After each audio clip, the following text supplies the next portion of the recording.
Are you in a sexless marriage?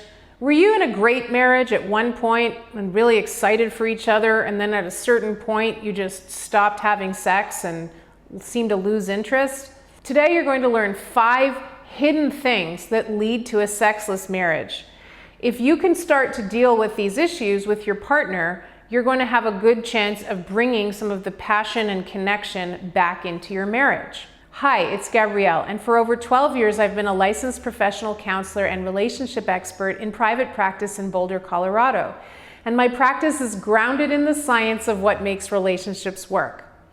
Today we're going to talk about some of the unknown factors that lead to a sexless marriage, because really a sexless marriage is more like the end of a very long series of events that many couples are completely unaware of. And that's the information you're going to get today. Okay, so let's dive in. Number 1, you stopped getting to know each other. In the beginning of a relationship, both partners are in love and they're generally very turned on. The dopamine's running really high, and you just can't seem to get enough of your partner. Everything you discover about them is new and exciting, and you're so curious about each other. But as you enter into deeper stages of relationship, that newness starts to wear off, and suddenly the person who looked so fresh and exciting can start to look kind of, familiar and ordinary. And in order for couples to maintain that kind of freshness and aliveness that they had in the beginning, they need to enter into a deeper knowledge of each other. If they don't do that, their sex life is going to suffer. So when we're talking about knowing each other more deeply, we mean really being able to understand your partner's inner world. What do they think about? What worries them? What excites them? What relaxes them? What are they most afraid of in life? What are their greatest dreams? These are the types of sort of big picture questions that a lot of couples never take the time to learn about each other. Those are part of something that Dr. John Gottman, the famous marital researcher, calls love maps, which is having kind of an internal map of your partner's inner world. So couples need to go beyond questions like, what are we having for dinner and what time is the kids' soccer game? Otherwise, everything becomes very superficial, dry, and that translates into feeling superficial and dry with each other when you're having sex. So you have a choice to make. You can either progress into a state of not knowing each other, which is boring and uninteresting and is going to lead to a lack of aliveness between the two of you. Or you can take the time to really ask each other the deeper questions, get to know each other more deeply, which is going to create the emotional intimacy that couples need for great sex in the long term. The second thing that leads to sexless marriage is that couples never really progress beyond the initial stage of the relationship and into a deeper stage of being able to relax and accept each other just as they are. So this is related to the first issue, which has to do with getting to know each other deeply and the emotional intimacy that creates. But this is slightly different, because if you think about what sex is like in the beginning, it's very exciting, it's very passionate and lusty, but there's also a lot of anxiety associated with it. And that relates to that low serotonin that happens in the brain in the early stages of relationship. When both partners are in love, we're actually lacking in the brain hormone serotonin, and serotonin is a calming hormone. And so in the absence of that serotonin, we experience in the beginning a lot of relationship anxiety about, is our partner going to like us? Do they like the way we look? Do they like our personality? Are we pleasing to them? And you could say that's one of the disadvantages of the early phase of relationship. And that as we get to know each other and we get into a committed relationship, we need to put each other at ease so that we can let go of that anxiety. When people are well into a long-term committed relationship and they're still suffering from that kind of anxiety about, do they like me? Are my boobs too small? Is my gut getting too big? Is whatever those types of questions are, it's going to make it really hard to relax. And in the absence of relaxation, there can't be great sex. The reason relaxation is so important for great sex is because sex involves being naked and having your genitals facing your partner's genitals, which means that your the most vulnerable belly, your belly is your most vulnerable area as a mammal, that puts you in a very vulnerable position. And so if people don't feel totally accepted and totally relaxed with each other, they're not going to feel comfortable making themselves that physically vulnerable. Because if you think about in nature, when an animal goes belly up, that's usually not a good sign, right? It either means they're dead or they're under attack or something. When people don't feel that their partner fully accepts their body, their mind, the person that they are, that's going to make them feel anxious and they're not going to be able to relax during sex. Okay, so it's really important to get the connection between this lack of emotional intimacy and contact and how that affects a couple's ability to have a great sex life in the long term. The third thing that can lead to a sexless marriage is when couples feel performance pressure. So it's like somehow sex takes on this very special kind of tense, stressful attitude. So somehow couples develop this very pressureful, stressful attitude about sex.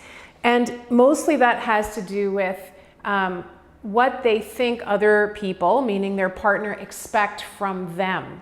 So they're going into sex imagining that they have to do something, they have to please their partner or last long enough or get hard fast enough or have an orgasm at the same time as their partner, or all kinds of kind of expectations that people put on themselves. And that can completely make people freeze and be unable to let go and enjoy sex and even, go through a complete sexual cycle with each other. So if those types of performance pressures are happening in your relationship, it's important to ask yourself, are we doing anything to produce that type of pressure in each other? Because a lot of times partners have implicit expectations about things that make their partner feel like they have to perform in a particular way. And it becomes all about reaching a goal rather than using sex as an opportunity to get to know each other more deeply, to discover more about each other, to collaborate, to heal, to cooperate and work together to create the most pleasure possible. The fourth thing that can lead to a sexless marriage is when people are harboring a lot of insecurities about sex, about connection, and about their relationship that they really haven't disclosed to their partner. And you see, in early relationships where everybody is, really hot and the sex is really great, we can actually hide our insecurities from our partner. It's like we're able to do things in that early phase that we can't do later on in the relationship. And one of those things is we can kind of override whatever our personal hang-ups might be about sex. So let's say that we have, we actually really don't like somebody being too close to us. A lot of people are very averse to having another person get too close to their body. They're very sensitive to about their personal space. But very often those people who have what we call avoidant attachment are able to get very close to a new partner, and they don't have any of that kind of aversion come up in the early phase of the relationship. Because of all of that dopamine activity that happens in the early phases, People are able to sort of override whatever their basic programming is around closeness, around proximity and intimacy, and do things that they can't do later on. So as couples move into those deeper stages, they need to be able to talk about what their insecurities are with each other, and then learn how to deal with those things face to face in each other's eyes without any rejection or avoidance, and really understand what the issues are that are getting in the way of them feeling safe and close when they're being intimate. If couples don't do that, then they really aren't able to move into that deeper stage of intimacy, and their marriage and their sex life is going to start to feel really disconnected and dead. The fifth thing that leads to sexless marriage is when couples don't understand what sex is for in a long-term, committed, intimate relationship.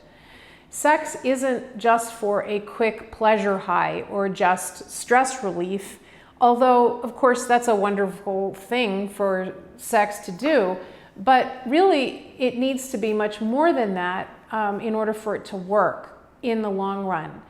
Couples need to understand that sex is really an opportunity for them to improve the quality of the bond between them, the quality of the emotional bond.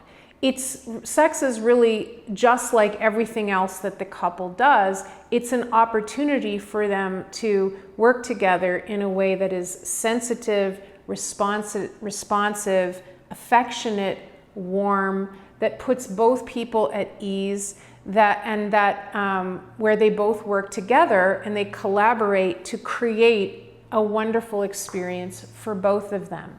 So it's about generating positive energy, which couples need to be able to do every day with each other. And sex is a great way to do that. But it needs to be positive for both people, right? Not just one at the expense of the other. That's not going to work. So sex is also for creating healing and for creating repair. Many people have sexual traumas that they bring to their marriage. And those traumas, rather than going to see an individual therapist to resolve those traumas can very appropriately and effectively be resolved in the couple relationship. When the couple is able to create sexual experiences together that heal and repair whatever injustices, injuries, happened for either individual in previous relationships, whether those were sexual or not. The brain is remarkable in that new experiences that are infused with love can actually rewrite old, traumatic, painful experiences. And there is no better person to do that with than your intimate partner. Now let's hear from you. What are your thoughts on sexless marriage? Do you see the connection between building the emotional safety and security of your relationship and how that provides a ground for couples to have deep, intimate sex in the long term? Leave me your comments below. I look forward to reading them and seeing you in the next video. If you enjoyed what you learned in this video today, please give it a like and share it. Please subscribe to my YouTube channel right now. And you can also go to thepowercoupleformula.com for lots more information about how to build an amazing relationship, and powercoupleseducation.com to stay connected.